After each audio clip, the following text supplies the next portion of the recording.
কয়েক সপ্তাহ আগে ঘটে যাওয়া পাণ্ডেজির নারী পাচার তদন্তের সমাধানের পর এখন ঘরের ভেতরের ও বাইরের দুই স্থানেরই আবহাওয়া রীতিমতো ঠান্ডা। বেশ কিছুদিন থেকেই পিঠে পুলি খাওয়ার জন্য মনটা বড়ই আনচান করছে বটে, তবে ব্যোমকেশের আপাতত ওসবে কোনো ভ্রক্ষেপ নেই। সেই নিজের আলাদা ঘরে বন্ধ দরজার ওই প্রান্তে বিবর্ণ শুকিয়ে যাওয়া জটিল অঙ্কের কাগজপত্র নিয়েই মশগুল। তার ওসবেই দিব্যি সময় কাটলেও আমার মধ্যেকার সরস ভাবটা সেটা কি করে মেনে নেব, তাই দুঃখের অন্ত ছিল না। কিছুতেই ব্যোমকেশকে আমি তার কাছ থেকে নিরস্ত করতে তো পারলাম না বটে, উল্টে বাড়ি বসে বসে আমারও বেজায় একঘেয়ে লাগছিল। তাই অগত্যা অধিক বাক্য বিনিময় ও সত্যান্বেষীর পদলেহন বন্ধ করে নিজ কাজে মন দিলাম। তাছাড়া আসন্ন শীতের সংখ্যার লেখা নিয়ে আমার এমনিতেই মাথা তোলার অবসর ছিল না। টেবিলে বসে শুধু কলম ঘষে যাচ্ছি তো যাচ্ছি। এমনি করেই কেটে গেল প্রায় একটা মাস।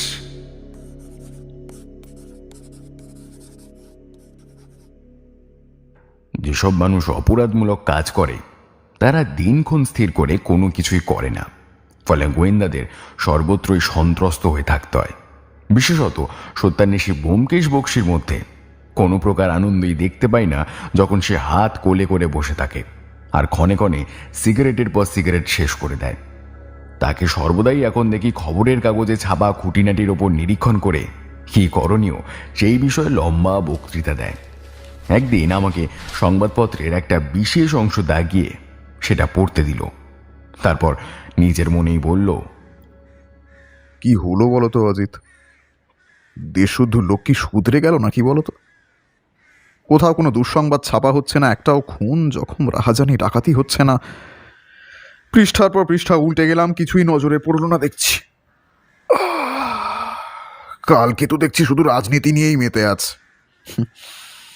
না না না না লেখক, এগুলো ভালো লক্ষণ নয়, ভালো লক্ষণ নয়। অপরাধ জিনিসটা যদি না থাকে তবে আমার মতো সত্যান্বেষীদের পেটে যে টান পড়বে বন্ধু।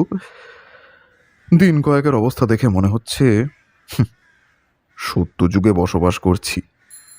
আর সত্য যুগে সত্যান্বেষণের জন্য আর যাই হোক এই অধম সত্যান্বেষীর প্রয়োজন হয় না। অসহ্যকর অসহ্যকর। ঘরের মধ্যে একটা গুমোট পরিবেশ বিরাজ করছিল। ব্যোমকেশের আক্ষেপসূচক ধ্বনি আমার কানে এসে প্রবেশ করছিল বটে, তবে দৈনিক কালকেতুর দাগানো অংশের পুরোটা পুঙ্খানুপুঙ্খ রূপে পড়ে নিয়ে আমি বললাম,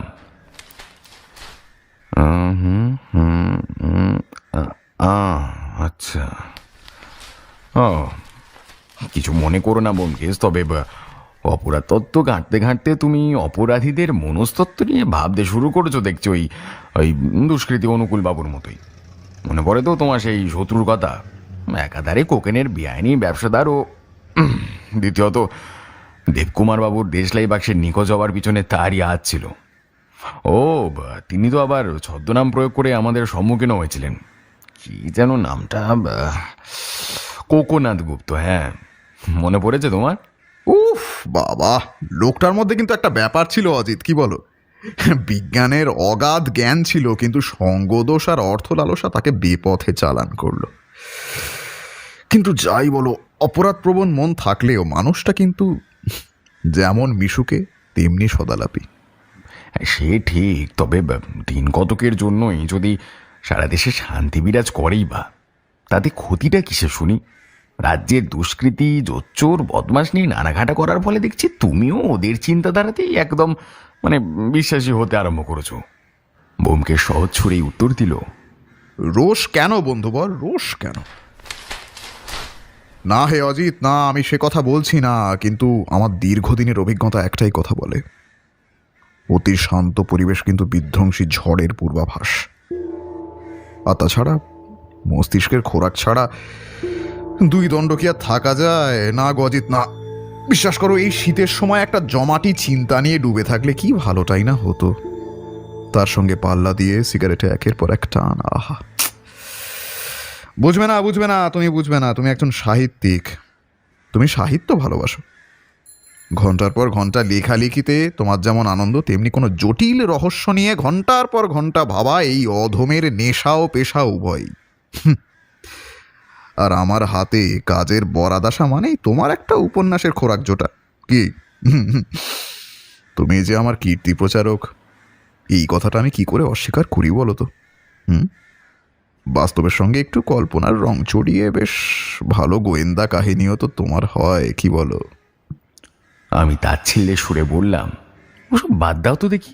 এই পুজো থেকে এক টানা দিন রাত মাথা ঘামিয়েও বুঝি তোমার স্বাদ মিটল না? না, তার থেকে বড় কথা, তুমিই তো বললে সেদিন যে পাণ্ডেজির থেকে মোটা অঙ্কের পারিশ্রমিক প্রাপ্ত হয়েছে।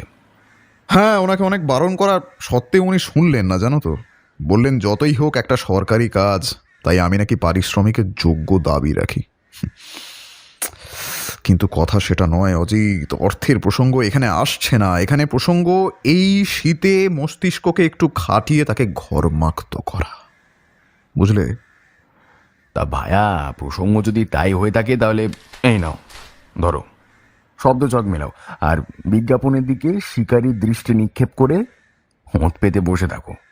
যদি কিছু মেলে, ওই যে প্রবাদ আছে না, যেইখানে দেখিবে ছাই উড়াইয়া দেখিবে তাই, পাইলেও পাইতে পারো অমূল্য রতন। প্রবাদ শুনে ও সেই সাথে আমার বিদ্রূপ সম্পূর্ণ হজম করে ব্যোমকেশ সংবাদপত্রে মনোনিবেশ করল বটে, কিন্তু তার মুখময় দেখা দিল এক উদাসীনতার ছায়া। কিন্তু এত ইষ্ট তার এই দুর্দশা ঘোচানোর জন্য মুখ তুলে চাইলেন। দিন দুই পরেই যে একটা কেস হাতে আসতে পারে সেই ধারণা স্বয়ং ব্যোমকেশও বোধহয় করতে পারেনি। ইতিউতি যেসব ছোটখাটো অপরাধ হচ্ছে তা কলকাতা পুলিশের দক্ষ, কর্মকুশল ও বুদ্ধিমান অফিসাররা নিপুণভাবে মিটিয়ে দিচ্ছেন। পিনাল কোর্টে সাক্ষ্য প্রমাণ, দলিল দস্তাবেজ সহ মামলা রুজু করলেই কেল্লা ফতে। বেসরকারি গোয়েন্দার এসব ক্ষেত্রে কোনো প্রয়োজন নেই। এক্ষেত্রে বলে রাখা ভালো, ব্যোমকেশের কর্মদক্ষতার উপর অনেক দক্ষ অফিসারগণ একটু ঈর্ষা করেই। হাবে ভাবে সেগুলো ফুটে ওঠে ওনাদের কথাবার্তায়। কিন্তু যেই কেসটা এবার আমাদের কাছে এলো, সেটা নিয়ে আমি ও ব্যোমকেশ রীতিমতো ব্যস্ত ছিলাম। সেই গোড়া থেকে দেখছি ব্যোমকেশ বহু জটিল মনস্তত্ত্বভিত্তিক কেস সুরাহা করেছে, তাই কোনো কেসের খেই না পেলে পুলিশ বিভাগ থেকে তার তলব করা হতো। আর ওই ঘটনার আদ্যপ্রান্ত শুনে নিয়ে নিমেষের মধ্যে হদিস দেওয়া ব্যোমকেশের নখদর্পণে ছিল। কিন্তু এই কেসটা একেবারে অভিনব কেস। সূত্রবিহীন এই মোকদ্দমার ব্যাপারে অনুসন্ধান করতে রীতিমতো হিমশিম খেতে হয় আমাদের। এই ঘটনার দায়িত্ব আমাদের ওপর ইন্সপেক্টর বিধুবাবু চাপিয়েছিলেন। তবে এইটুকু বুঝেছিলাম যে সেটা কমিশনার সাহেবের নির্দেশেই। কমিশনার সাহেব পুলিশের অত্যাধিক ভালো কর্মীর তুলনায় ব্যোমকেশকেই একটু বেশি প্রাধান্য দেন। কিন্তু সেটাই অনেক পুলিশ কর্মীর চক্ষুশূলের কারণ। ইন্সপেক্টর বিধুবাবু তার অন্যতম দৃষ্টান্ত। পুলিশি তৎপরতা সম্বন্ধে উনি নিজেকে কাজে কর্মে কিংবা অনুসন্ধানমূলক যে কোনো ব্যাপারে নিজেকে অধিক বেশি যোগ্য বলে মনে করেন। তাই কালে ভদ্রে যখনই ব্যোমকেশের ওপর কোনো মকদ্দমার ভার পড়ে, অথচ বিধুবাবু তার সঙ্গে নিজে জড়িত থাকেন, তখন আর দেখতে হয় না।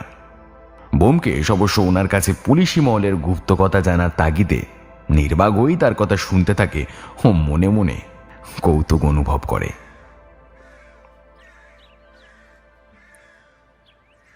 দিনটা ছিল শনিবার। একটা অলস সকালে রোদ্দুর এসে জানলা দিয়ে ঘরের ভেতর প্রবেশ করে ঘরময় উদ্ভাসিত করে তুলেছে। সদ্য শীতের আমেজ ও দীর্ঘদিন ধরে কাজের সঙ্গে যুক্ত না থাকার দরুন মনটা আমার আচ্ছন্ন হয়েছিল। এমন সময় দরজায় বারতুই টোকা পড়ার শব্দ পেলাম।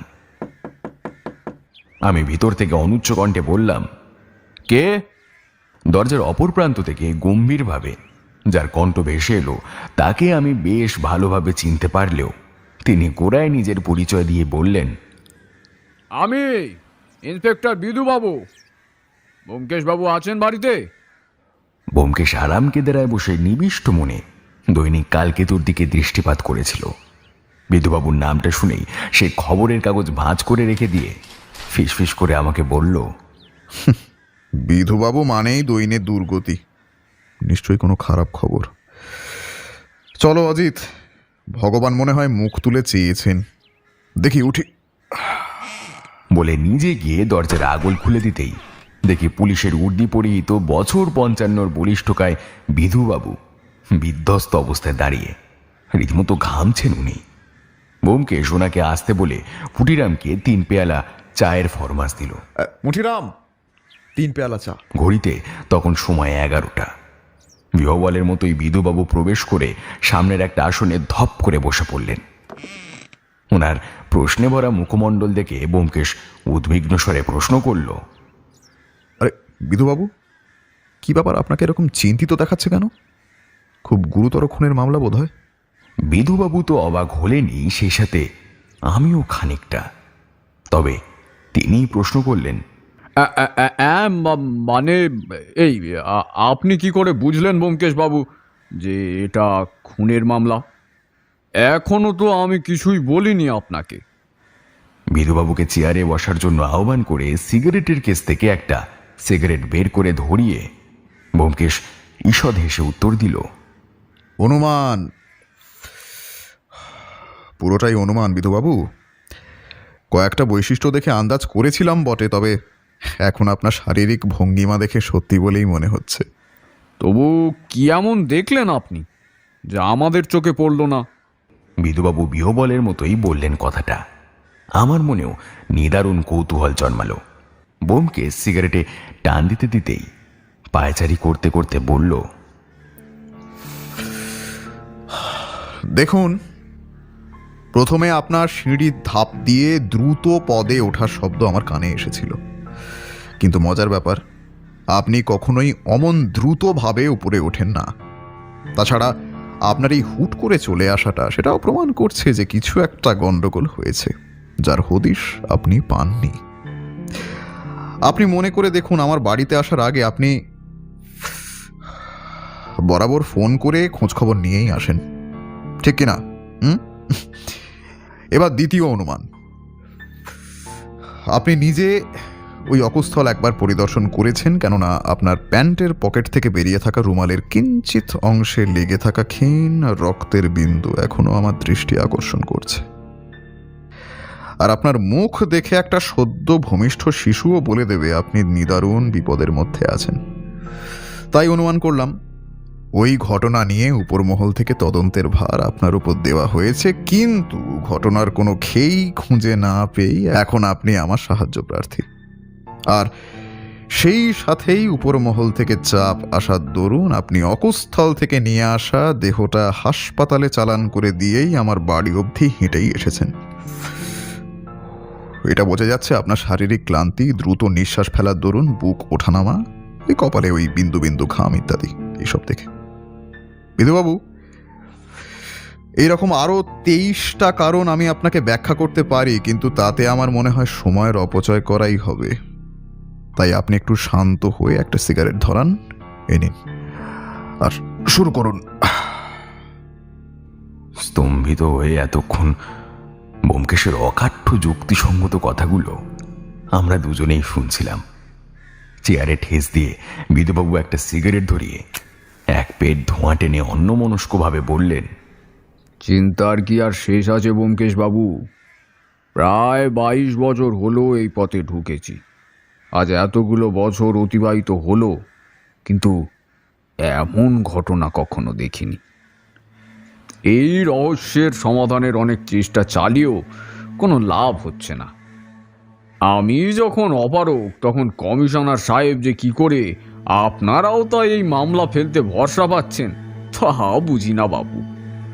বিধুবাবুর মাঝে মধ্যেই ব্যোমকেশকে একটু খাটো নজরে দেখার বাতিক আছে, তাই তার এই বক্তব্য আমার বা ব্যোমকেশ কারোর জন্যই আশ্চর্যের নয়। ব্যোমকেশ ম্লান হেসে বিধুবাবুকে সমীহের সুরেই বলল, তা তো বটেই, তা তো বটেই, কিন্তু আপনি যদি একটু খোলসা করে বলেন তবে এই অধমটি একটিবার চেষ্টা করে দেখতে পারে, কি বলো অজিত? এমন সময় পুটিরাম চা দিয়ে গেল। সিগারেট শেষে 3 জনে 3টি পেয়ালা অধিকার করলাম। বিধুবাবু চায় স্বল্প চুমুক দিয়ে শুরু করলেন তার কথা। ঘটনাটা একেবারে টাটকা ব্যোমকেশ বাবু, আজকে সকালেরই, আর একেবারে দিনের আলোয়।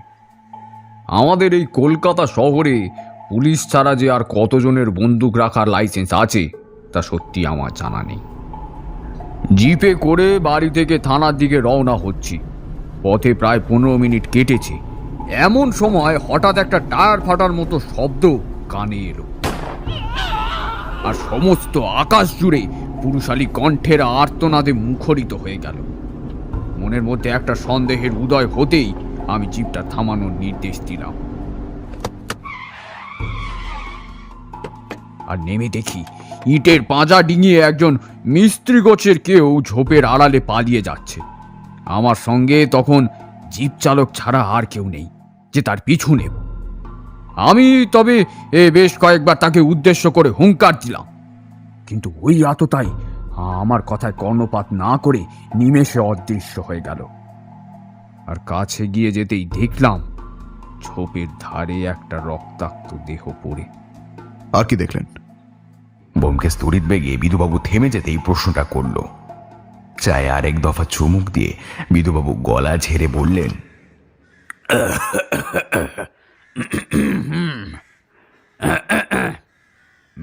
সে কথাই তো আপনাকে বলছি। ঝোপের একটা অংশে প্রাপ্তবয়স্ক এক ব্যক্তি তখনও যন্ত্রণায় কাতরাচ্ছে। পোশাক আশাক দেখে বেশ ধনী বলেই মনে হলো। সুঠাম দেহ, পরনে শুভ্র বর্ণের শার্ট, গলায় মোটা চেন, বুকের কাছে জামাটা রক্তে লাল হয়ে যাচ্ছে।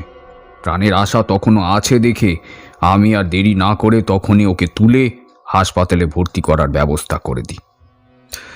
গুলিটা ঠিক কোন জায়গায় লেগেছিল? একেবারে মর্মস্থানেই নিশানা ছিল ব্যোমকেশবাবু, কিন্তু যে গুলি করেছে তার হাত বোধহয় ঈষৎ কেঁপে গেছিল, তাই বুকের দুই পাশের মাঝখানে গুলিবিদ্ধ হয়। প্রচুর রক্তক্ষরণ হয়েছিল। আর হ্যাঁ, ওই ইংরেজিতে কী সব যেন ওই আওড়াচ্ছিলেন ভদ্রলোক। ওই গোঙানির মতন সেটা মনে হচ্ছিল। কি বলছিল? একটু একটু ভেবে বলুন দেখি, একটু ভেবে বলুন। বিধুবাবু বেশ কিছুক্ষণ চুপ করে রইলেন। গালে হাত দিয়েই অর্ধেক সিগারেটটা প্রায় একটানেই শেষ করে দিলেন এবং নৈরাশ্য ভরা কণ্ঠে মাথা নেড়ে বললেন, না না না না, এখন কিছুতেই মনে করতে পারছি না। আসলে ওই কথাগুলো এতই অসংলগ্ন ছিল যে সেটা মনে করার প্রশ্নই আসে না। ব্যোমকেশ প্রশ্ন করল, আচ্ছা, ওইখানে ওই আহতের পাশে কিছু পড়েছিল?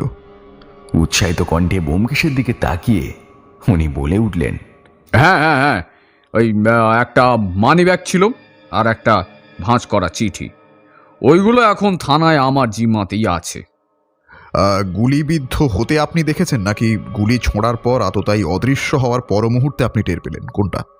কিন্তু বিধুবাবু স্বভাবতই বিরক্তি প্রকাশ করে বললেন, ওফ, আপনি দেখছি কিছুই শোনেননি ব্যোমকেশবাবু। বললুম তো, বন্দুকধারী আততায়ী প্রকাশ্যে অপরজনকে আমার চোখের সামনে গুলি ছুঁড়েছে এবং পালিয়েছে। এর চাইতে সহজ ব্যাখ্যা আর কি হতে পারে? বুঝলাম। আচ্ছা, যে মুহূর্তে গুলি ছোঁড়া হয়েছিল ওই সময় কি আপনি ছাড়া মানে আশেপাশে কেউ ছিল, অন্য কেউ? ও হ্যাঁ, আর একটা প্রশ্ন এবং শেষ প্রশ্ন। আপনি যে ওই পলাতক ব্যক্তিটিকে দুষ্কৃতী ও আততায়ী বলছেন, তার কিছু প্রমাণ বা ওই রেকর্ড আছে আপনার কাছে? আর ওই সময় পলাতকের বেশভূষা কেমন ছিল? এইগুলো জবাব দিলেই আপনার ছুটি, বিধুবাবু। ব্যোমকেশের জেরার চাপে কর্তব্যরত বিধুবাবু কিছুটা হতবম্ব হয়ে গেছিল। মূলত ব্যোমকেশ এমনভাবেই জেরা করছিল যেন আমার মনে হচ্ছিল বিধুবাবুই খুনটা করেছেন।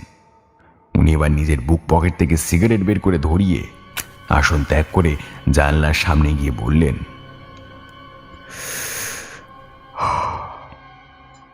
দেখুন, আমার যতটা মনে হচ্ছে তখন সময় ছিল ওই 9টার কাছাকাছি। মূল সড়কের দুই ধারে একটায় মাঠ এবং কিছুটা গিয়েই শুরু হয়েছে একটা প্রকাণ্ড খাল। এই প্রান্তে মস্ত ইটভাটা, ওই ইটভাটার একেবারে পেছনে ঝোপের আগাছার জঙ্গল। ইচ্ছে করলেই আত্মগোপন করা খুবই সহজ। আর সেই সাথেই ওই সময় অন্তত আমার চোখে তেমন আর কাউকে পড়েনি। আমি যেতে যেতেই দেখছিলাম দুইজন তীব্র বেগে দৌড়চ্ছে, একজনের হাতে বন্দুক এবং অপরজন আমার সাহায্য প্রার্থী। কিন্তু কিছু করার আগেই ঘটনাটা ঘটে গেল। ফলত আমি জিপ থেকে নামতে নামতেই হাতকুড়ি দূরে মিস্ত্রি গোছের ওই লোকটা পালিয়ে গেল। ও হ্যাঁ, সাথে ওই অস্ত্রটাও ফেলে গেছে। ওইটায় ওর আঙুলের ছাপ পর্যন্ত পাওয়া গেছে। আর তার বেশভূষা নিতান্ত ওই ছোট লোক গোছের ছিল। আর তাই এখানেই আমি কেসটা বন্ধ করতে চেয়েছিলাম, কিন্তু কমিশনার সাহেব বিষয়টা আপনাকে দেখতে বলেছেন। এবার বাকি আপনার হাতে। ব্যোমকেশ মুখের ওপর 2 হাত জড়ো করে গুম হয়ে সবটা শুনছিল। আমি দেখতে পাচ্ছিলাম সে বাইরে যতটাই শান্ত থাকার চেষ্টা করুক না কেন, ভিতরে ভিতরে সে ভীষণ উত্তেজিত হয়ে পড়েছে। তা আমি বেশ বুঝতে পারছি। বিধুবাবুর কথা শেষ হওয়ার পর ব্যোমকেশ গম্ভীর স্বরে বলল,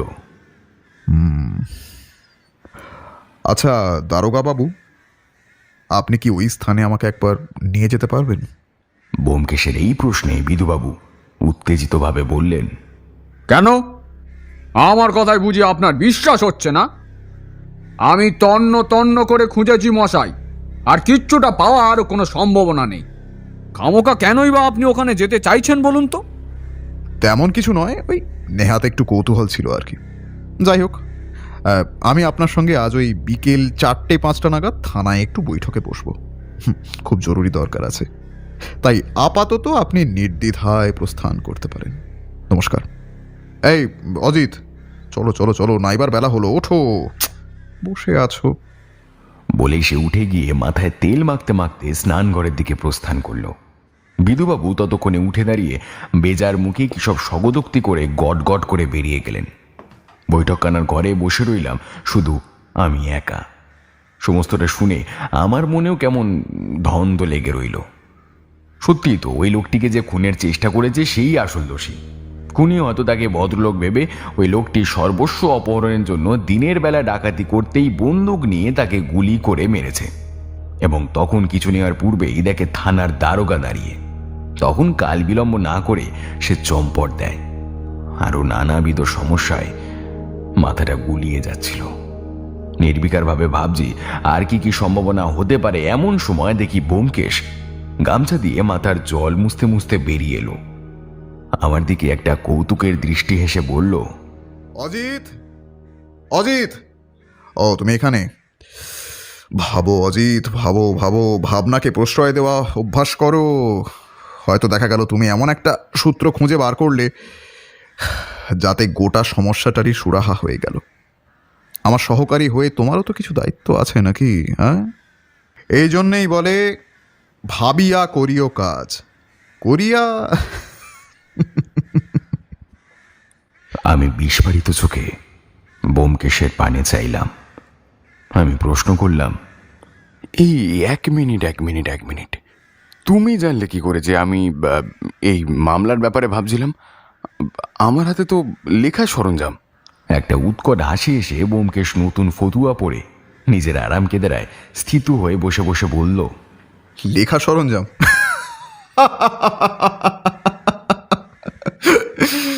অজিত, আর এমন কি কাজ লেখক, একটু চোখ কান খোলা রাখলেই এসব সহজেই অনুমেয়। জানো তো, যারা চিন্তা করে তাদের দেহের মধ্যে কিছু বৈশিষ্ট্য ফুটে ওঠে। এই যেমন স্নান করে আমি বাইরে এসে দাঁড়িয়েছি, কিন্তু তোমার তাতে বিন্দুমাত্র কোনো ভ্রুক্ষেপ ছিল না।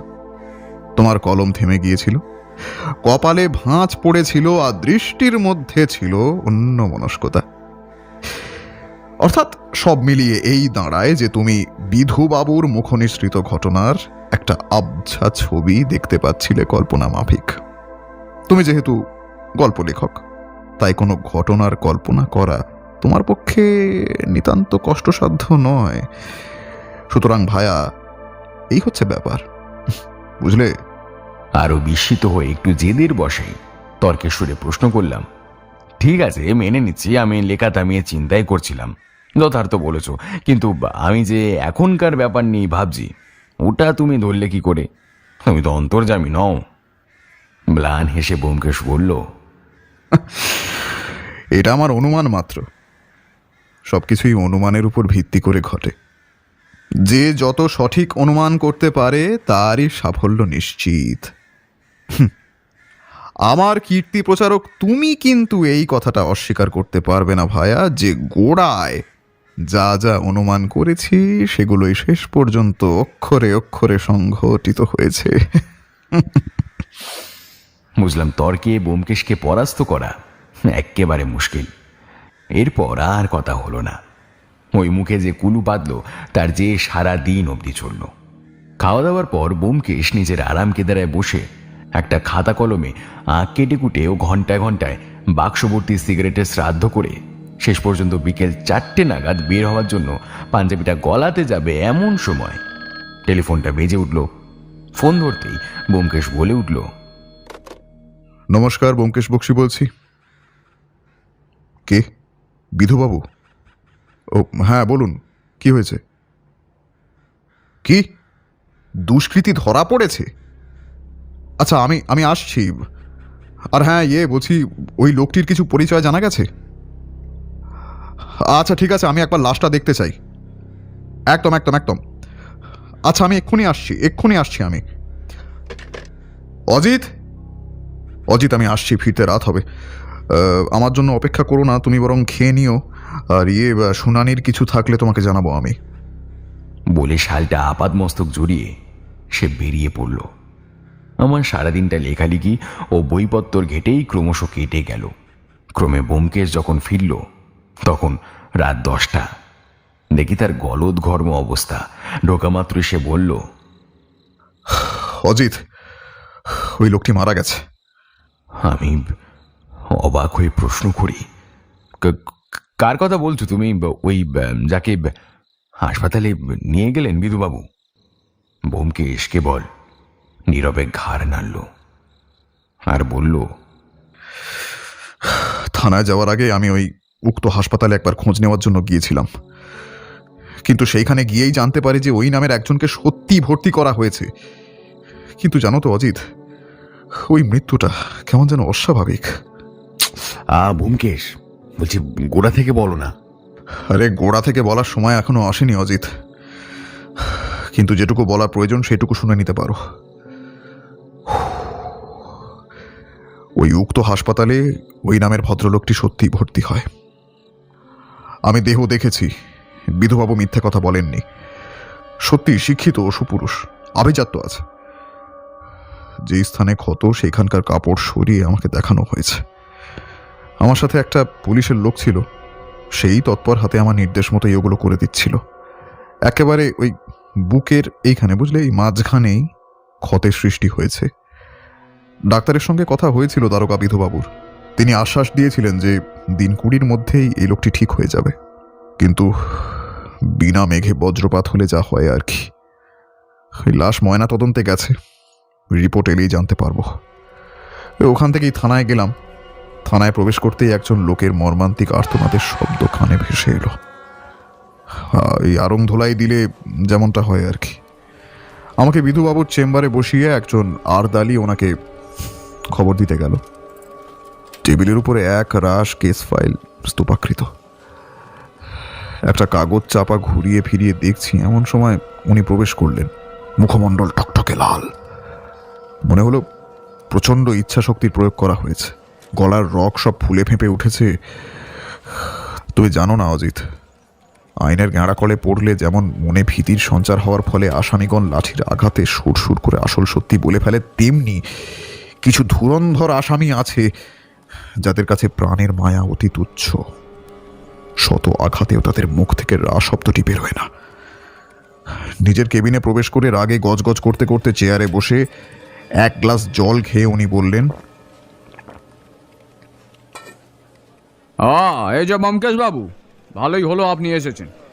শুনলাম হাসপাতালে গেছিলেন নাকি ওই আহতকে দেখতে? হ্যাঁ, আপনি কিছু জানেন? হাসপাতাল থেকে কিছু খবর দিয়েছে আপনাকে? কেন, কি হয়েছে বলুন তো ব্যোমকেশ বাবু? খারাপ কিছু সংবাদ আছে নাকি? আপনি তো সর্বপ্রথম গেলেন। অতিশয় দুঃসংবাদ।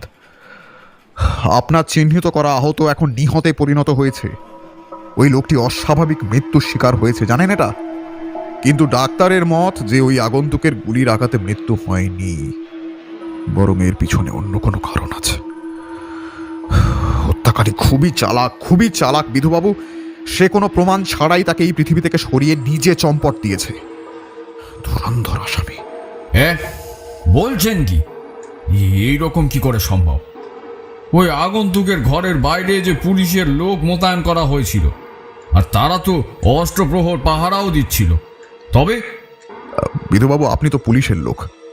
হাসপাতালে সন্দেহজনক কোনো লোককে দেখেছেন যে ওই আগন্তুকের কাছে বেশিরভাগ সময় ঘোরাঘুরি করছিল?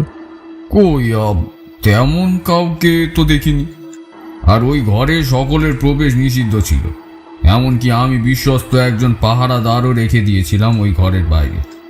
সে তো এখনো ওখানেই বহাল আছে। বিধুবাবু, আমাদের আসামি অতি বিচক্ষণ ও কূটবুদ্ধি সম্পন্ন দুষ্কৃতী। তার একটাই লক্ষ্য, ওই আগন্তুকের হত্যা। সে হয় নিজে হাসপাতালের সর্বস্ব জানে, অথবা হয়তো নিজে না করে কাউকে টাকার লোভ দেখিয়ে এই কাজ সে করিয়ে নিয়েছে। পাহারাদার বাইরেই ছিল অষ্টপ্রহরী। সে হয়তো চোখও রেখেছিল আগন্তুকের দিকে, কিন্তু যদি ভিতর থেকে দরজা বন্ধ করে দেওয়া হয় তাহলে প্রহরীর পক্ষে ঘুণাক্ষরেও জানা সম্ভব নয় যে ভিতরে কি হচ্ছে। এটা তো আর পারস্পরিক কথোপকথন নয় যে আড়ি পেতে শুনে নিলেই হবে। না বিধুবাবু, না। ব্যোমকেশ আমার দিকে তাকিয়ে বলল, আচ্ছা অজিত, তুমি তো এতটা শুনলে, তোমার কি মনে হচ্ছে? মনের মধ্যে একটা সম্ভাবনা ঘুরছিল, সেটাই বললাম। আচ্ছা, যদি ধরি যে হাসপাতালের কর্মী এই কাজটা করেছে, কিন্তু প্রশ্ন হলো কি করে করেছে? টাকা দিলেই দুষ্কৃতির সঙ্গে হাত মিলিয়ে নেবে, এটা তো তাজ্জব ব্যাপার বলে মনে হচ্ছে না, নয় কি?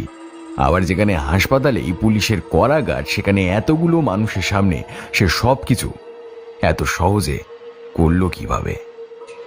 অজিত, এই দুনিয়ায় এমন বহু ঘটনা ঘটে, সেগুলো কি সবই ন্যায়সঙ্গত?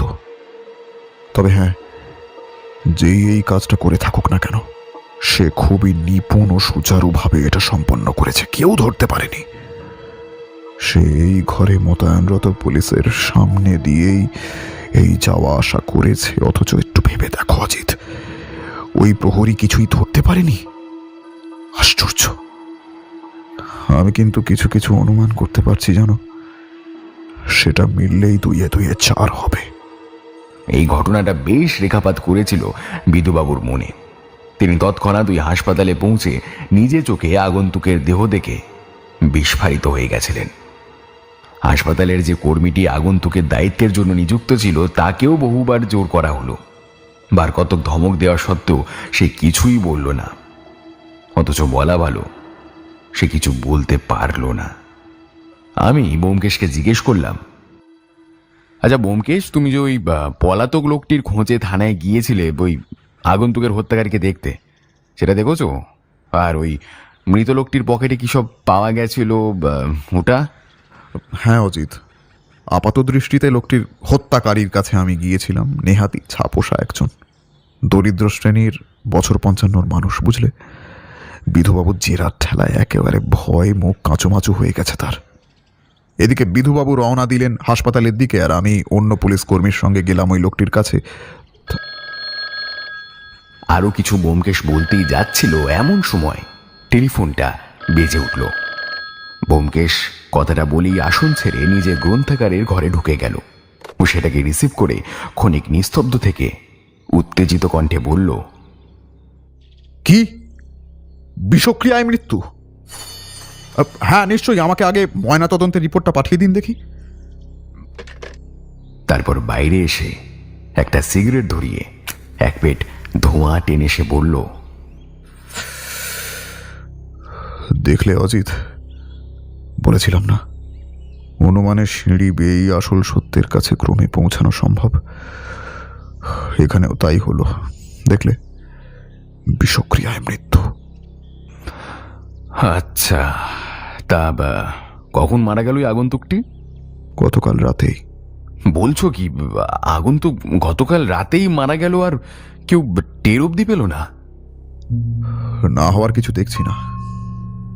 ওই আগন্তুকের বুকে গুলিবিদ্ধ হয়েছিল। শল্য চিকিৎসার মাধ্যমে ওই গুলিটি দেহ থেকে বের করে নেওয়া হলেও ডাক্তারদের মনে হয়েছিল যে এখনো ওই আগন্তুক পুরোপুরি সুস্থ নয়। ঘুম মানুষের শরীরের ক্লান্তি দূর করে দেয়, তাই ক্লোরোফর্ম দিয়ে তাকে ঘুম পাড়িয়ে রাখা হয়েছিল। ওষুধের তেজ কমলেই তখন তার দায়িত্বে থাকা লোকটি কিছু ওই সুষম খাদ্য খাইয়ে দিয়ে ফের ওই একই প্রক্রিয়া তাকে শুইয়ে রাখত। এমন অবস্থায় আর এমন কি অসম্ভব যে ক্লোরোফর্মের জায়গায় সিরিঞ্জে করে বিষ শরীরে ঢুকিয়ে দেওয়া। আর শুইয়ে আছে ভেবে ডাক্তাররাও তেমন গুরুত্ব দেয়নি, বুঝলে। এখন প্রশ্ন, কে এবং কেনই বা এই আগন্তুকের মৃত্যু চায়? এটাও এক প্রকার খুনই বটে, তবে খুন করার আগে একটা উদ্দেশ্য অন্তর্নিহিত থাকেই থাকে। এরপর আর কথা হলো না। এই একই ঘটনার উপর কেন্দ্র করে আলোচনা সেরে রাতের আহার করে আমি ঘুমাতে যাচ্ছি, কিন্তু দেখলাম ব্যোমকেশ ঘুমোতে এলো না। সে তার আরাম কেদারায় বসে ঘর একেবারে অন্ধকার করে সিগারেট ধরিয়ে চিন্তামগ্ন হয়ে রইল। তাকে শুতে যাওয়ার তাগাদা দিতেই সে বলল, অজিত, অনেক প্রশ্ন মাথায় ঘুরপাক খাচ্ছে, ওটার উত্তর না পাওয়া পর্যন্ত শান্তি পাচ্ছি না। আজকে আমাকে একটু একা থাকতেই হবে।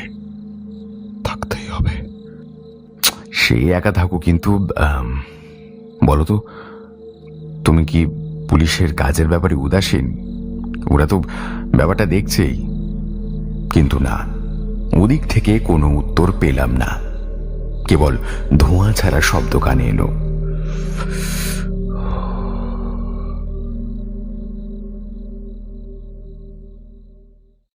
পরদিন ঘুম থেকে উঠতেই শুনি ব্যোমকেশ প্রাতরাশ না করেই সেই বেলা 8টায় বেরিয়ে গেছে কোনো এক বিশেষ কাজে। কাউকে কিছুই বলেনি। আমি রীতিমতো অবাক হলাম। ব্যোমকেশ এমন তো কখনো করে না। তবে সে কি ভাবছে এত? আর আমাকে তো কিছুই বলল না।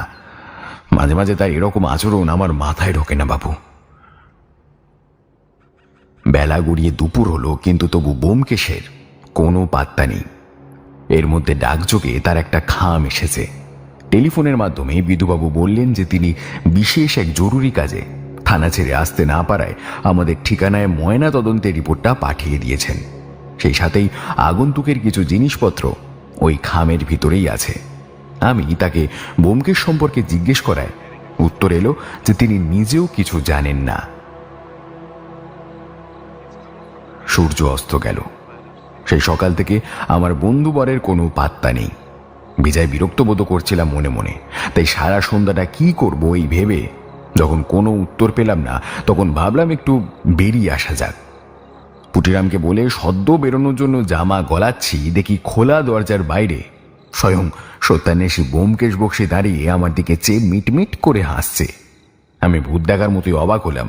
কৌতূহল সম্বরণ করতে না পেরে প্রশ্ন করলাম, এই কই কই গেছিলে বলো তো? যাবে যখন আমাকে একবার বলবে না? অদ্ভুত খামখেয়ালির মতন আচরণ করছো তুমি। কখনো আসছো, কখনো বেরিয়ে যাচ্ছ। আগাম কোনো খবর দেওয়ার একটা প্রয়োজনও বোধ করো না দেখি আজকাল। হ্যাঁ, মনে হলো আমার প্রশ্নের তো কোনো কর্ণপাত সে করলই না, বরং হাসিটা একই রকম ঠোঁটের কোণে রেখে সে ভিতরে প্রবেশ করল। ব্যোমকেশের মুখে এই ধরনের হাসি তখন দেখেছি যখন সে কোনো রহস্যের কিনারা অল্প হলেও করতে সক্ষম হয়েছে। সারাদিন সে আদৌ কিছু খেয়েছে কিনা জানি না। তাই পুটিরামকে হাঁক দিলাম, পুটিরাম, পুটিরাম, এই ব্যোমকেশ এসে গেছে, কিছু খেতে দাও তো। বুঝলে অজিত, তথ্য সংগ্রহ করা, তাও আবার ঘুরে ঘুরে, কি যে কষ্টসাধ্য সে কথা তোমাকে আর বলে বোঝাতে পারবো না। এখনই তোমাকে কিছু বলছি না, সময় এলে জানতে পারবে। আচ্ছা, ভালো কথা, বিধুবাবু নিশ্চয়ই ফোন করেছিলেন?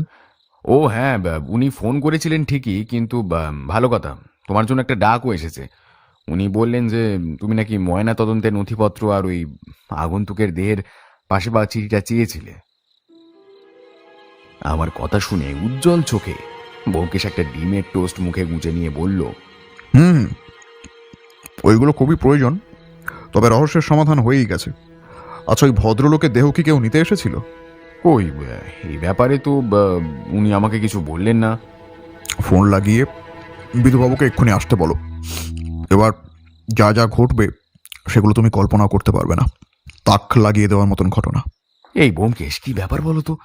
তুমি কিছুই বলছো না, এদিকে শুধু বলে যাচ্ছ এই করো ওই করো। আমার মাথায় কিন্তু কিছু ঢুকছে না বাবু। তুমি না কি করো মাঝে মাঝে, ভাল লাগে না যেন। আচ্ছা দাঁড়াও, ফোন করছি।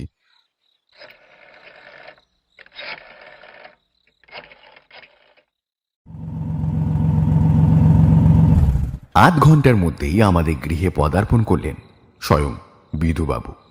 তারপর বেশ কিছুক্ষণ ধরে ব্যোমকেশ ও তার মধ্যে চলল বিস্তর আলোচনা। তার মধ্যে কেবল যেগুলো উল্লেখ্য সেগুলো লিখছি। লাশ এখন ওই হাসপাতালের মর্গেই পড়ে আছে। এখনো কেউই ওটা নিতে আসেনি, কারণ নিতে এলেই পুলিশি জেরার ফাঁদে পা দিয়ে নিজের সমস্ত পরিচয় বৃত্তান্ত দিতে হবে। দ্বিতীয়ত, ব্যোমকেশের ইচ্ছা পুলিশের প্রকাশ্য করা পাহারা সরিয়ে দিতে হবে। গুপ্তচর শুধু ওই লাশের দিকে নজর রাখবে। তবে এই কথা শুনে বিধুবাবু হতভম্বের মতোই প্রশ্ন করেছিলেন, কিন্তু মশাই, এতে লাভ কি? মূল আসামি তো ধরা পড়ে হাজতেই পচে মরছে, আপনি তো তাকেই দেখছেন না।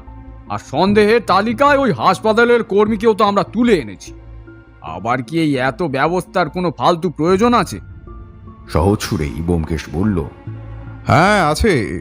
আমি দৃঢ়ভাবে বলতে পারি যে মূল আসামি এখনো ধরা পড়েনি বিধুবাবু। সে খুবই বিচক্ষণ। ওই যে মিস্ত্রি গোছের লোকটিকে দেখছেন, সে শুধুমাত্র নিজের কর্তব্যটুকু করেছে কারোর নির্দেশে। ওকে জেরা করুন, দেখবেন ওই ব্যক্তির সম্পর্কে নিশ্চয়ই কিছু হদিশ দিতে পারবে। আপনি ওই ব্যবস্থাটুকু করুন, আর কিছু না। আর হ্যাঁ, লাশ সম্বন্ধে যেই খোঁজ নিতে আসবে প্রথমত তার দিকেই একজন গুপ্তচর নিযুক্ত করে দিন, এবং তার গতিবিধির উপর কড়া নজর রাখতে হবে। আর যেই নিজেকে ওই মৃতর আত্মীয় বা যাই দাবি করুক না কেন, তাকে নিজের সঠিক পরিচয়টা দিতে হবে।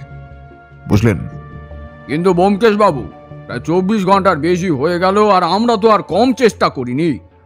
আর ওইদিকে ওই জেলে আটক করা লোকটাও ক্রমাগত লাঠি চার্জ করা সত্ত্বেও উয়া শব্দ ছাড়া আর কিছুই বলে না। আপনি কি গেছিলেন ওর কাছে? হ্যাঁ বিধুবাবু, আমি গিয়েছিলাম। নিতান্তই ছাপোষা গোছের মানুষ। অর্থের কাছে সকলেই বিক্রি হয়ে যায়, এ কথা নিশ্চয়ই জানেন আপনি। ওর ভাবগতিক দেখে আমার সেরকমই মনে হলো। আমি গেলাম, তখন আটক করা ব্যক্তিটি ম্রিয়মাণ হয়ে বসেছিল।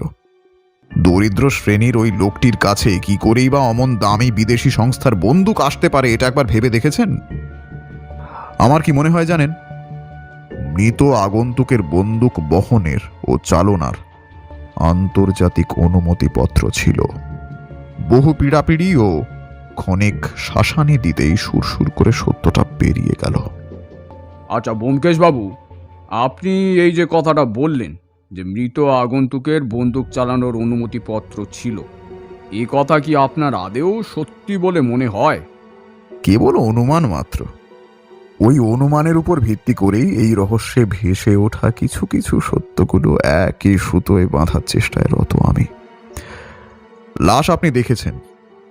প্রথম অবস্থায় ওই আহত ব্যক্তির বেশভূষার যা বর্ণনা আপনি দিলেন, তাতে কি মনে হচ্ছে? ওই ব্যক্তি অতিশয় ধনী এবং তার কাছে যে মহামূল্যবান দ্রব্য আছে সেগুলো খাঁটি বিলেতি, তাই না বিধুবাবু? আমি ব্যোমকেশকে জিজ্ঞাসা করলাম, ঠিক আছে ব্যোমকেশ, আমি না ধরে নিচ্ছি যে ওই ব্যক্তিটি বেশ ধনী লোক, কিন্তু এমনও তো হতে পারে যে ওই লোকটি যখন বেরিয়েছিল তখন ওই শুনশান অঞ্চলে ওই ইট ভাটার মিস্ত্রি লোকটি ডাকাতি করার অসৎ উদ্দেশ্যেই তাকে অতর্কিতে হামলা করে। এমনটা হতে পারে না? বাহ অজিত, দারুণ বুদ্ধি খাটিয়েছ তুমি।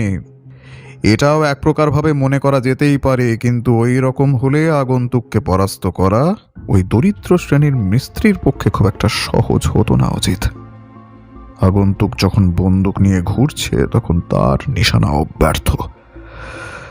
তার উপর আবার আন্তর্জাতিক অনুমতিপত্র আছে।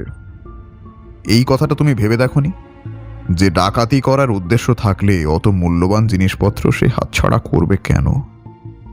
এখন প্রশ্ন আসতেই পারে, হয়তো বিধুবাবু ওইখানে চলে এসেছেন বলে। না হে অজিত, না। বিষয়টা অত সহজ মনে হলেও আদেও সরল নয়। কৌশলে আক্রমণটা করা হয়েছে, কারণ বন্দুকের ওই বাঁটে তার আঙুলের ছাপ পাওয়া গেছে।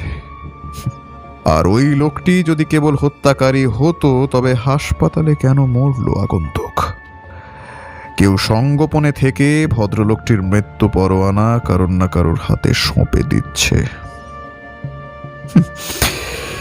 এর চাইতে আমি এখন কিছুই ভাঙতে চাই না অজিত। আর বিধুবাবু, আপনি তবে ওইটাই করুন। বিধুবাবুর প্রত্যাবর্তনের পর ব্যোমকেশ ওই পার্সেলটা নিয়ে নিজের লাইব্রেরি ঘরে ঢুকলো। ইচ্ছে হচ্ছিল ওই মিস্ত্রি গোছের লোকটিকে জিজ্ঞাসা করে সে এমন কি সত্য উদ্ঘাটন করেছে যা এখনই প্রকাশ্যে আনতে চায় না, কিন্তু জিজ্ঞাসা করা বৃথা। এখন যদি ব্যোমকেশের মনোযোগে ক্ষীণতম বিঘ্ন ঘটে তবে সে খেকে উঠবে, এতে কোনো সন্দেহ নেই। অসংখ্য প্রশ্ন ভিড় করে আসছিল। এমন অনেক সময় হয়েছে সত্যান্বেষীর প্রত্যেকটি কেসের সঙ্গে আমি প্রত্যক্ষ বা পরোক্ষভাবে নিজেকে জড়িয়ে ফেলি। ঘড়িতে তখন বেজেছিল 8টা। কাঁটায় কাঁটায় 10টা বাজার ঘন্টা বাজতেই ব্যোমকেশ বেরিয়ে এলো। তার চোখ মুখ ভারী উত্তেজিত, তা তার মুখের অভিব্যক্তি দেখলেই বুঝতে পারা যায়। খাওয়ার সময় সে টু শব্দটি করল না। রাতে ঘুমাতে গিয়ে দেখি রাত যখন 3টে, তখনও ব্যোমকেশ বিছানায় চিত হয়ে শুয়ে সিলিংয়ের পাখার দিকে দৃষ্টি নিবন্ধ করে আছে। আমি না বলে থাকতে পারলাম না। হেই ব্যোমকেশ, কি হয়েছে বলো তো? এমনিতেই চিন্তিত থাকো কেস নিয়ে, এখন দেখি গুচ্ছের নথিপত্র নিয়ে ঢোকার পর তোমার মধ্যে কিছু অসঙ্গতি দেখছি ভাই। আমাকে কিছুই বলছো না? একে ধোঁয়াশায় রেখে দিয়েছ, কিছু তো বলবে নাকি আমাকে? ব্যোমকেশ, এই ব্যোমকেশ।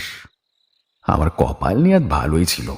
সে আমার কাতর অনুরোধে সদয় হলো, বলল, তুমি বোধহয় জানতে চাইছো যে আমি কোথায় গিয়েছিলাম সকালের দিকে।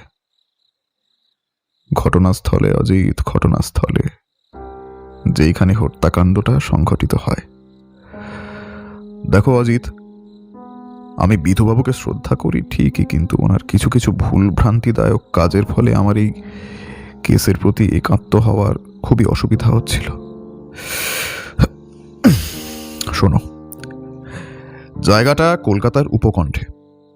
যে সময়ের বর্ণনা করলেন ওই সময় সত্যি মানুষের ঢল তেমন থাকে না। মেন রাস্তার একদিকে একটা ইট ভাটা সত্যিই আছে। তার পাশের ঝোপ পরিদর্শন করে তন্ন তন্ন করে খুঁজে দেখি একটা রিস্ট ওয়াচ। ওটা আমি সঙ্গে করে নিয়ে এসেছি, কিন্তু এখন তোমায় দেখাবো না।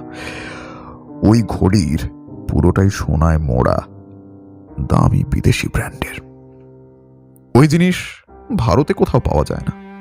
আর একটা জিনিস দেখলাম, বিধুবাবুর হিসেব অনুযায়ী আমি এক পা করে যেখান থেকে গুলিবর্ষণ করা হয়েছে ওইখানকার মাটি পর্যবেক্ষণ করলাম।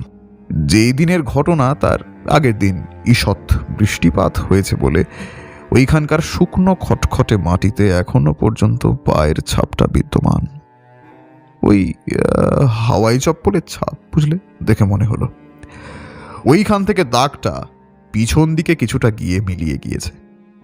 যেখানে দাগের অস্তিত্ব লোপাট হয়েছে সেইখানে নিবিড় লতা গুল্মের ঝোপঝাড়ে আবৃত, কিন্তু উক্ত স্থানে একটা গুলির খোল আমি পেয়েছি। সেটাও পরীক্ষা করে দেখলাম।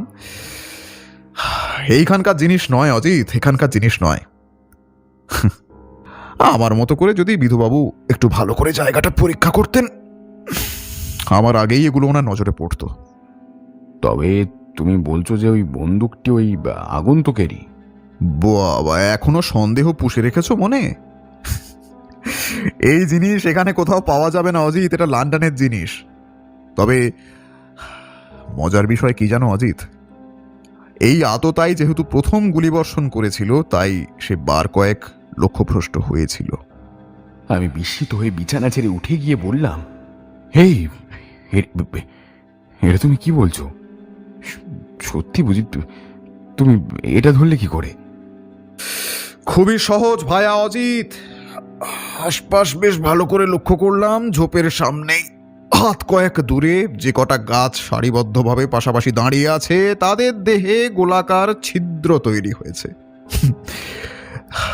আরো কিছু সংকেত পেয়েছিলাম, সেগুলো তোমাকে বলে লাভ নেই। কিন্তু উনি যে বললেন আগে একবারই গুলি করতে দেখেছেন, তুমি আবার অন্যরকম কথা বলছো। না না না না না অজিত, অজিত 3বার গুলি ছোঁড়া হয়েছিল। উনি শেষবারেরটা শুনতে পেয়েই গাড়ি থামান এবং ওদের দুজনকে ছুটোছুটি করতে দেখেন। যে হত্যা করতে চায় সে নিজেকে সরাসরি প্রকাশ করতে ইচ্ছুক নয়, কিন্তু আমার মন বলছে অজিত এবার খুব শীঘ্রই সে আমার পাতা ফাঁদে পা দেবে, শুধুই সময়ের অপেক্ষা। কিন্তু খুনের মূল উদ্দেশ্যটা কি সেটাই ধরতে পারছিলাম না এতদিন। এখন বলতে পারো কিছুটা স্পষ্ট হয়েছে। ব্যোমকেশ শেষের ওই একটি কথা বলে আমার মধ্যেকার অদম্য কৌতূহল জাগিয়ে দিয়ে সে নিজে চুপিসারে মৌনব্রত পালন করল। এমনি করেই দিন 2 কেটে গেল। 2 দিনের মধ্যে উল্লেখ্য কিছুই ঘটেনি। যাই হোক, দিন 2 পরেই একটা আকস্মিক ঘটনা আমাদের শান্ত মনকে চঞ্চল করে তুলল। প্রাতরাশের পর ব্যোমকেশ ও আমি নিবিড় মনে সিগারেট টানছি। ফোনটা হঠাৎ করে বেজে উঠল।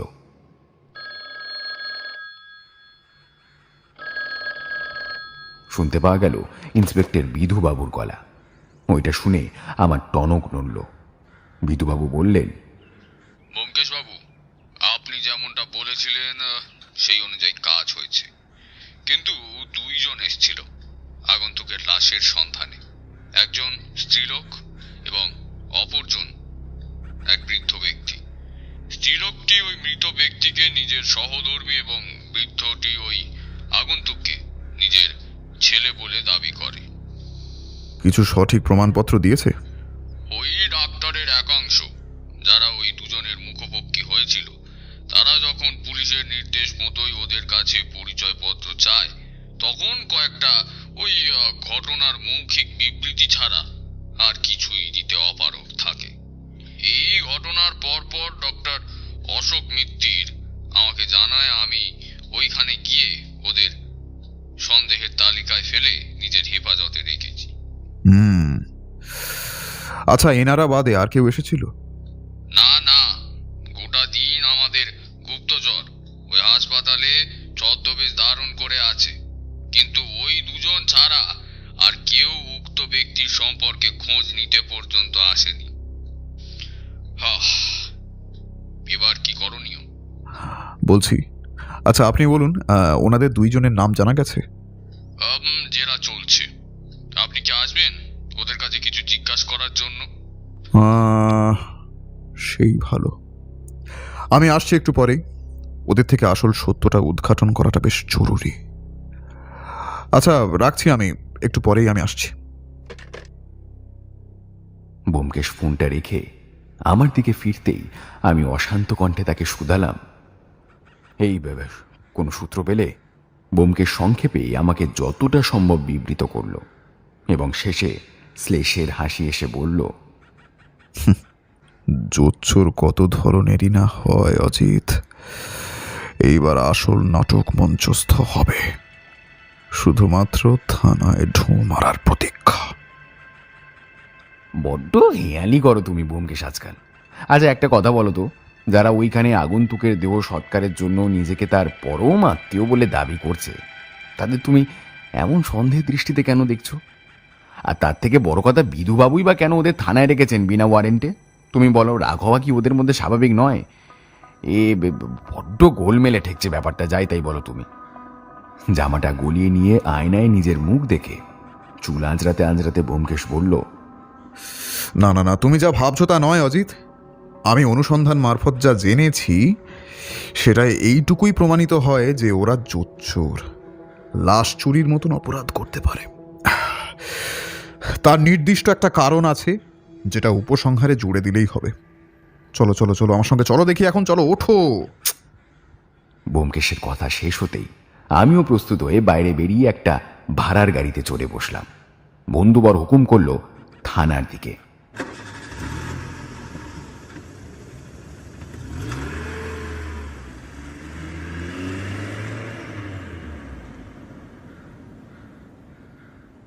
পৌঁছাতে প্রায় মিনিট 20 লাগলো, আর বাইরে থেকেই একটা মেলি কণ্ঠের উচ্ছ্বসিত ধ্বনি প্রতিধ্বনিত হচ্ছিল।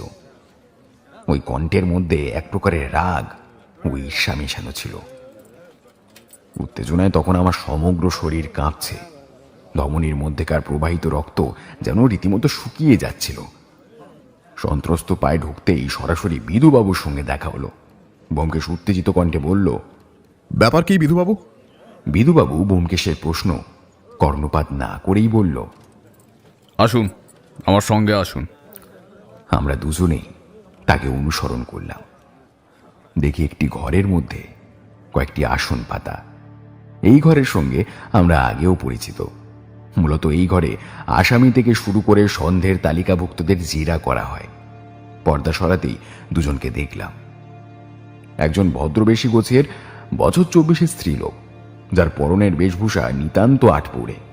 দ্বিতীয়ত সে গম্ভীরভাবে ঘরময় পায়চারি করছে। তার পাশেই একজন বছর 60 এক অথর্ব বৃদ্ধ মাথা হেঁট করে বসে, কিন্তু তাকে খুব ভালো করে দেখলে বৃদ্ধ বলে মনে হবে না। আমার অন্তত খুবই অদ্ভুত লাগছিল। ব্যোমকেশ ঢোকা মাত্রই ঘরের প্রত্যেক আনাচে কানাচে শানিত দৃষ্টি মেলে দেখে নিচ্ছিল সবটা। যাই হোক, বিধুবাবু সামনের দিকে হাত প্রসারিত করে ওদের দেখিয়ে বলল, ব্যোমকেশ বাবু, এই যে এই দুজন এসেই খোঁজ করছিল।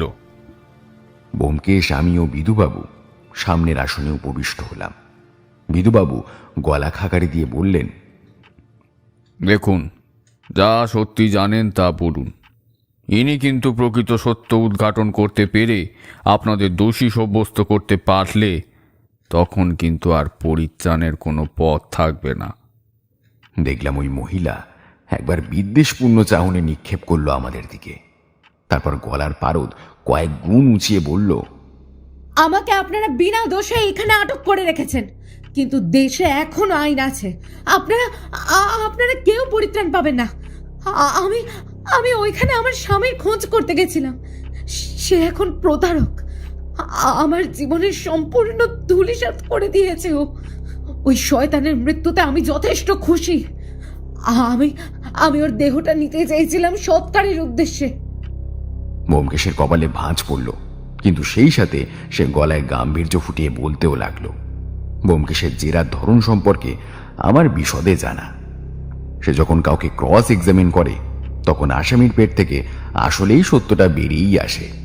সে বলল, দেখুন, আপনি নিজের আসনে বসুন, আর বেশি উত্তেজিত না হয়ে আমার করা প্রশ্নের ঠিক ঠিক উত্তর দিন। যদি সঠিক উত্তর দেন, আমাদের সন্দেহ যদি ভাজন হয়, তবে আপনার পক্ষেই সেটা অতিশয় মঙ্গল। আপনি যে নিজেকে ওনার স্ত্রী বলে দাবি করেন, সেটা কি কোনো অকাট্য প্রমাণ আছে আপনার কাছে? যে কেউই এই অবস্থায় নিজেকে ওনার স্ত্রী রূপে সাজিয়ে হাসপাতালে গিয়ে দাবি করে দেহ নিয়ে কি অপকর্মটি করতে পারে, সেই বিষয়ে আমার খুব ভালোভাবে জানা আছে। এবার দেখি ওই স্ত্রীলোকটি একটু অপ্রস্তুত হয়ে পড়ল।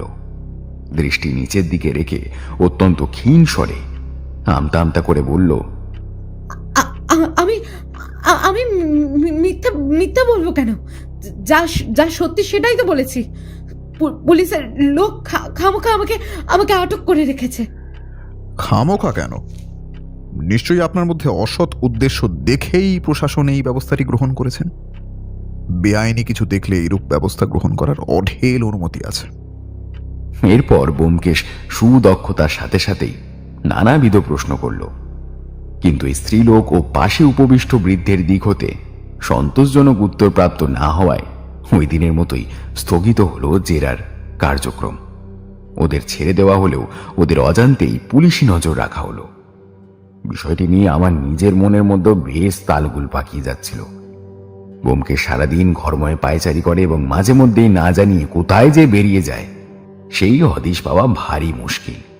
একদিন ফোন করে ইন্সপেক্টর বাবুর সঙ্গে লম্বা কথা বলে কি সব স্থির করলো, এবং সেই দিন উপস্থিত হতেই আন্দাজ রাত্রি 10:30 নাগাদ আমাকে নিয়ে চলল সেই হাসপাতালে যেখানে আগন্তুকের বেওয়ারিশ লাশটা এখনো পড়ে আছে। হাসপাতালে এত রাতে শুনশান, কেউ কোথাও নেই।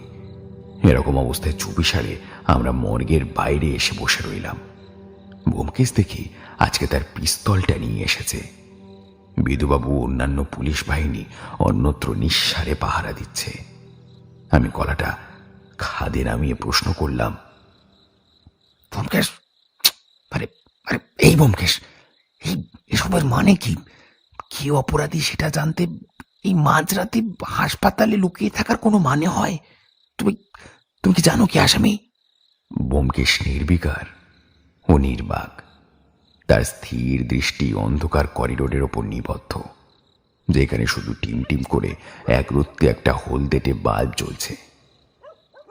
ঘন্টা 2 কাটার পর অকস্মাৎ ব্যোমকেশ আমার একটা হাত চেপে ধরল এবং সেই সাথে ঠোঁটের ওপর আঙুল রেখে নীরবতা বজায় রাখার ইশারা করল। দেখি টলতে টলতে ঈষৎ ঝুঁকে পড়া একজন এই দিকেই আসছে। করিডোরের সর্বত্র আলো আঁধারি লেগে কিছুই স্পষ্টভাবে দৃশ্যমান না হওয়ার জন্য ওই আসন্ন আগন্তুককে ভালোভাবে দেখা যাচ্ছে না। ধীরে ধীরে সেই টলমান মূর্তি আমাদের কাছে এলো, কিন্তু আমাদের উপস্থিতি সে টের পেল না। 2-3 বার সতর্ক দৃষ্টি হেনে সোজা ঢুকে গেল মর্গের ঘরের ভেতর। ব্যোমকেশ তখন নিজের স্থান থেকে উঠে দাঁড়িয়ে পিস্তল বাগিয়ে সোজা বিধুবাবুর দিকে ইশারাপূর্ণ দৃষ্টি দিয়ে বুঝিয়ে দিল তৈরি হতে। মর্গের ঘরটা সত্যি ঘুটঘুটে অন্ধকার। সেখানে ধারালো অস্ত্র টর্চের আলোয় চিকচিক করছে। ব্যোমকেশ এক লাফে ওই ঘরে ঢুকে গিয়ে সুইচ টিপে ধরল। অন্ধকার মর্গ ঘর আলোক মণ্ডিত হয়ে উঠল, আর ব্যোমকেশ ব্যঙ্গের হাসি নিক্ষেপ করে বলল, আপনার কারিকুরি সব শেষ নিখিল বাবু। এখন আমাদের নির্দেশ মতন থানায় চলুন। আর হ্যাঁ, হাত থেকে ওই অস্ত্রটা ফেলুন দেখি। ফেলুন ফেলুন। আকস্মিক ব্যোমকেশের আগমনে দেখি কুঁজো হওয়া এক বৃদ্ধ, অর্থাৎ যাকে থানায় আমি দেখেছি, সে আমাদের দিকে ফিরে চাইল। তার 2 চোখের মধ্যে একটা বিদ্বেষের দৃষ্টি, একটা ধারালো ছোঁড়া এবং সামনের কাটে শায়িত ওই আগন্তুকের নিথর দেহ। ব্যোমকেশ ফের বিদ্রুপের হাসি টেনে বলল, আর কতদিনই বা এইভাবে পাপের বোঝা বই নিয়ে বেড়াবে না? বেশ বিচক্ষণ বুদ্ধি আপনার, কিন্তু এইটা ধরতে পারলেন না যে আপনার পরিকল্পনা একটু ভ্রান্তি রয়ে গেল। এই জন্যই একটা প্রবাদ আছে, কোনো অপরাধী নিখুঁত হয় না, অপরাধী একটা সূত্র রাখেই। কিন্তু আপনি একটা ভুল করে বসলেন, তাতে কোনো ক্ষতি নেই। আমাদের কাজটা ঝটিতি সম্পূর্ণ হলো। নিন নিন, আপনি চালাকির আশ্রয় নিলে এক্ষুনি এই পিস্তলের গুলি আপনার মজ্জা ভেদ করে চলে যাবে। নিন। রাগে সর্বাঙ্গ যেন ওই বৃদ্ধের জ্বলে যাচ্ছিল। জ্বলন্ত দৃষ্টি নিয়ে সে ব্যোমকেশের পানে চেয়ে থেকে চিবিয়ে চিবিয়ে বলল, বক্সি, তোমার উদ্দেশ্য কখনো সফল আমি হতে দেব না। আইনের নির্দেশিত শাস্তি আমাকে তোমরা দিতে পারবে না বক্সি, দিতে পারবে না। বিধুবাবু, আপনার দুষ্কৃতি এখন আমার নলের গোড়ায়। চলে আসুন। কিন্তু বিধুবাবু সশস্ত্র সেনাবাহিনী নিয়ে ঘরে ঢুকতে যাবেন, ঠিক ওই সময় পিছিয়ে গেলেন। বৃদ্ধ লোকটি একটা বাঁকা হাসি এসে নিজের কোমর থেকে টোটা ভরা পিস্তল বের করলেন। এদিকে ব্যোমকেশ ও ইন্সপেক্টর বাবুর হাতেও পিস্তল, রিভলভার। বিধুবাবু বহু নির্দেশ দিলেন, কিন্তু কাজ হলো না। ঘরে তীব্র একটা গুলি ছোড়ার শব্দ রাতের শান্ত পরিবেশকে একেবারে ভঙ্গ করে দিল। আমি একটু তফাতেই দাঁড়িয়েছিলাম। শব্দ শুনে রাতের কাজে নিযুক্ত হাসপাতালের সমস্ত কর্মী এসে ওইখানে ভিড় করেছে। ব্যোমকেশ হতাশভাবে বলল, শেষমেশ আত্মহত্যা। আইনকে ফাঁকি দিয়ে ধরা না পড়ার ভয় বেশিরভাগ অপরাধী এটাই করে থাকে। সত্যিই দেখি মর ঘরের ভেতরে ওই বৃদ্ধ মরে পড়ে আছে। গুলিটা মাথায় করেছে, রক্তের সমস্ত ভেসে যাচ্ছে। এই ঘটনা কালকেতু বড় হরফে ছাপিয়ে দিল।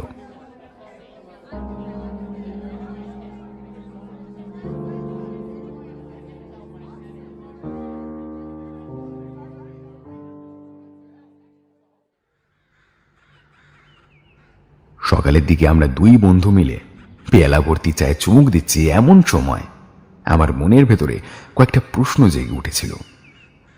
সেগুলো জিজ্ঞেস করার তাগিদে ব্যোমকেশকে বললাম, তো এই যে ব্যোমকেশ, ব্যাপারটা একটু খুলে বলবে? কিছু তো বোধগম্য হলো না ভাইয়া। আর হ্যাঁ, গোড়া থেকেই বলতে হবে, কিন্তু সংবাদপত্রের বয়ান পড়ে কিছুই বুঝলাম না হাতের মাথা। আর তার থেকে বড় কথা, এই রহস্যের কিনারা তুমি করলে কি করে? আর ভালো কথা, ওই আগন্তুকের প্রকৃত পরিচয় কি? আর মোড়া ভেঙে একটা সিগারেট ধরিয়ে ঘরময় পায়চারি করতে করতে ব্যোমকেশ বলল, হ্যাঁ, এবারে বলা যেতেই পারে নিঃসন্দেহে। দেখো অজিত, মূল বিষয়টা হলো বিধুবাবু যখন উক্ত ঘটনার সমস্তটাই আমাকে বিবৃত করলেন তখন আমার মনে কেবল সন্দেহ হয়। সমস্ত ঘটনা শুনে আমার প্রথমেই মনে হয় যে খুনের উদ্দেশ্য কি, কেনই বা খুন করতে চায়। প্রথমে আমি নিজেও একটা ভুল করে ফেলেছিলাম, সেটা হলো বিধুবাবু ইট ভাটার ওই মিস্ত্রি গোছের লোকটিকে নিজে দেখেছেন বন্দুক হাতে আগন্তুককে গুলি ছুঁড়তে। এ কথা তুমি আগেই জানো যে আমি বলেছিলাম 3 বার গুলি বর্ষণ করা হয়েছে, 2 বার ওই আততায়ী লক্ষ্যভ্রষ্ট হয়, কিন্তু শেষবারের বেলায় গুলিটা মর্মস্থানে প্রবেশ না করে বুকের মাঝখানে গিয়ে লাগে। আগন্তুক মাটিতে লুটিয়ে পড়ে। লোকটি তখনই আরো কয়েকবার গুলি করে আহত ব্যক্তিটাকে অনায়াসেই মৃত্যুর দুয়ার পর্যন্ত নিয়ে যেতে পারত ঠিকই, কিন্তু সেই সময় সে ঘুরে দেখে দূরে পুলিশের জিপ, এবং তখন তার মনে ভয়ের সঞ্চার হয় এবং হতবুদ্ধি হয়েই সে পালিয়ে হাঁপ ছেড়ে বাঁচে। বিধুবাবু অকুস্থলে গিয়ে বন্দুক এবং আগন্তুকের অন্যান্য সামগ্রী বাজেয়াপ্ত করে এবং ওই আহত ব্যক্তিটিকে হাসপাতালে নিয়ে যান। এইখানে একটা কথা বলে রাখা ভালো, আমি যখন থানায় গেলাম ওই আগন্তুকের কাছ থেকে প্রাপ্ত জিনিসগুলো ভালোভাবে নিরীক্ষণ করার জন্য, সেইগুলো দেখেই আমার দৃঢ় বিশ্বাস হলো যে আগন্তুক সম্প্রতি বিদেশ থেকে ফিরে এসেছে। কারণ ওই দ্রব্যগুলোর মধ্যে বিলেতি ছাপ মারা। বন্দুকটা দেখেও আমার মধ্যে এই একই ধারণা বদ্ধমূল হলো। বুঝলাম খুনি ওই ইট ভাটার মিস্ত্রিটি নয়, কারণ তার পক্ষেও এই জিনিস ক্রয় করার সামর্থ্যহীন।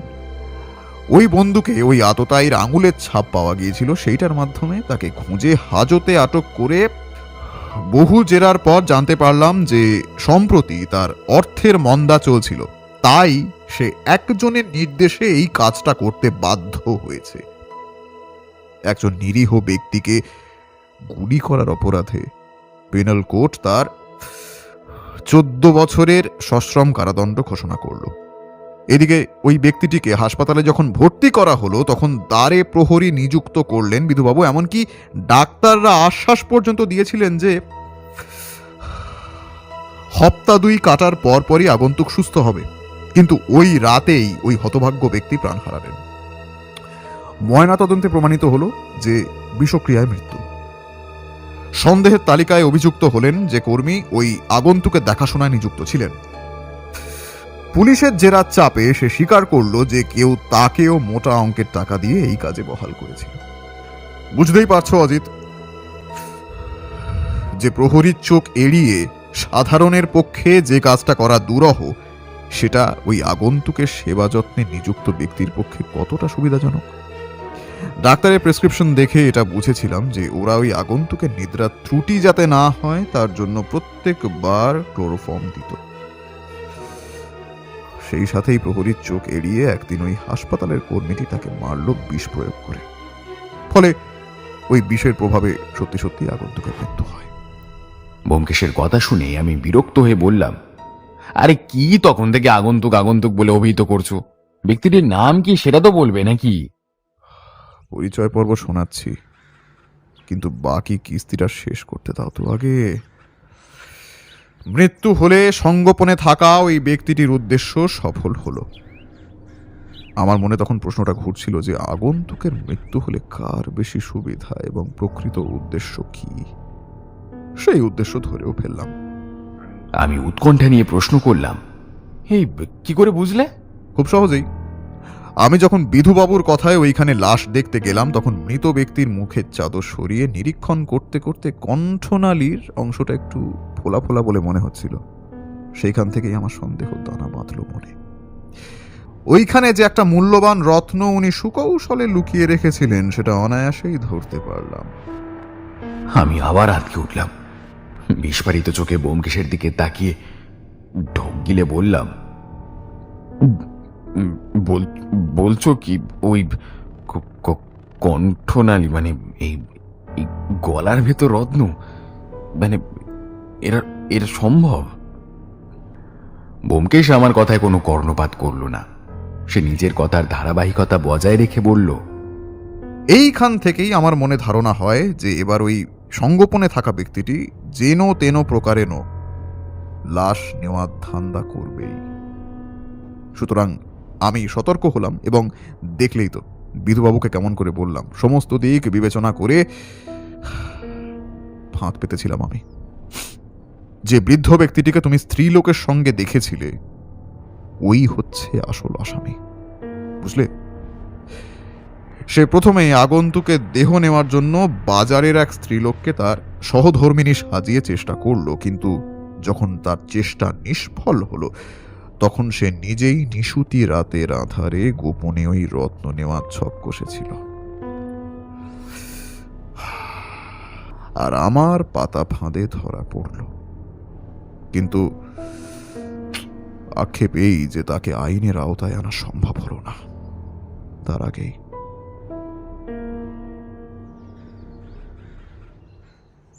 ব্যোমকেশ কথা শেষ করলো না।